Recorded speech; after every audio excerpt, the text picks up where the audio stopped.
Hello, this is Richard William High from Live with High on YouTube. Just wanted to read another excerpt out of my book. This is the original manuscript of The Rushton Initiative, a Poetic Journey by Richard W. High. Yours truly. Today I'm going to be reading a really awesome poem that I got in store for you guys. I wrote it on April 3rd, I believe, last year. Looked up the last date it was modified, so I'm not sure if I wrote it before that or if it was, and kind of modified it, I guess, or whether that was, the day I wrote it. Anyways, so I'm just gonna go back here to this couch and we're gonna have some fun. All right, here we go. So hopefully you guys can hear me all right. But today's poem is called "Where Amiss and Disaster Compare to the Master of Love and Laughter." It's a bit. I don't know. It's actually one of my favorites, and bit of a sad story, I guess. That's kind of reared its face since I wrote it. But yeah, and I hope I'm centered enough here. Just yeah.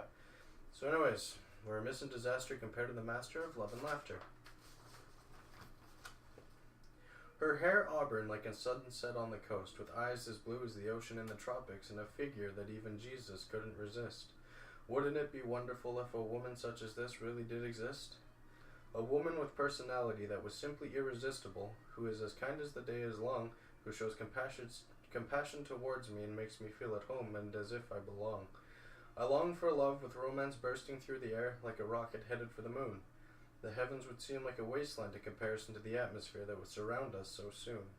I would make her dinner at night, breakfast in bed every morning, and buy her a single rose every day that we were together, no matter the weather. I would make her feel like she is the only woman who could ever have my heart, and it would be true as an iron rod no matter how much we were apart.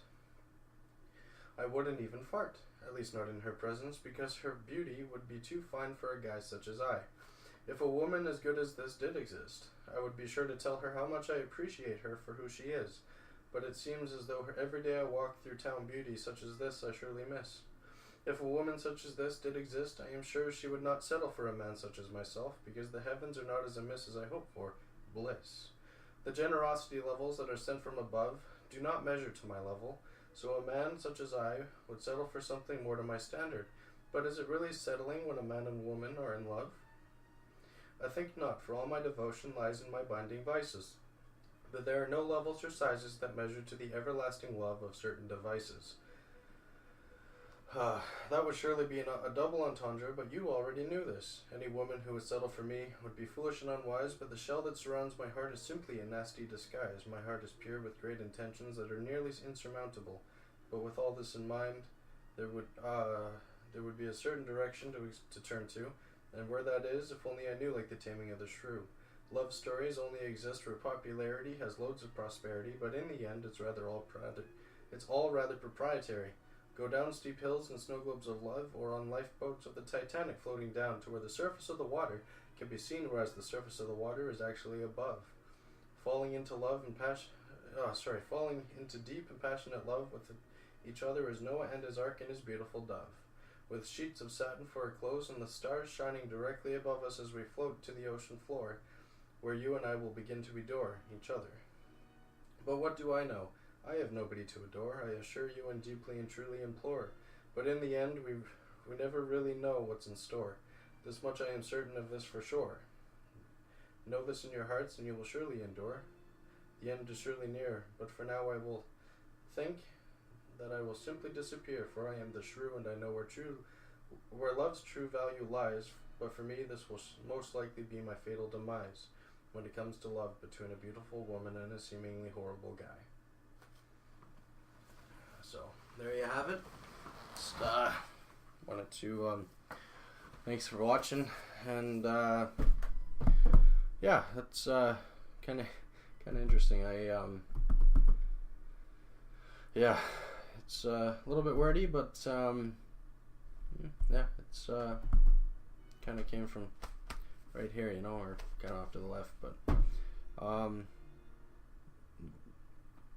I guess this time last year I was I was in a much darker place than I am now, and I hadn't made the progress that I have in the last 6 months, and I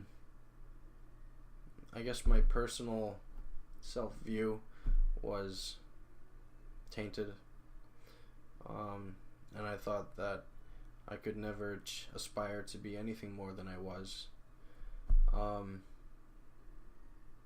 the truth is, in the last 6 months, I have seen myself make progress that I never thought I would or could. Not to be too rhymey, but I mean, I don't know what you believe in, God, the universe, some other being, maybe nothing at all.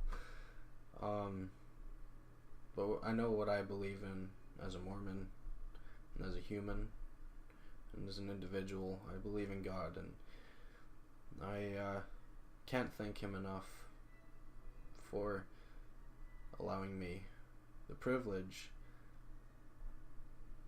to strive for something more than myself. I never thought I could do that,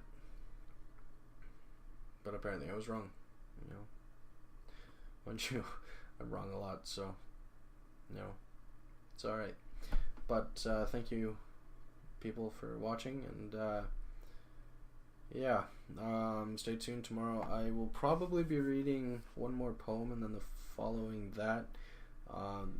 day I'll probably write something and then read it as an introduction, like a more thorough, as I was saying in yesterday's video. Stay awesome, friends, and I hope that everything that you're going after in life you find. It really is beautiful. So, without further ado, I will talk to you.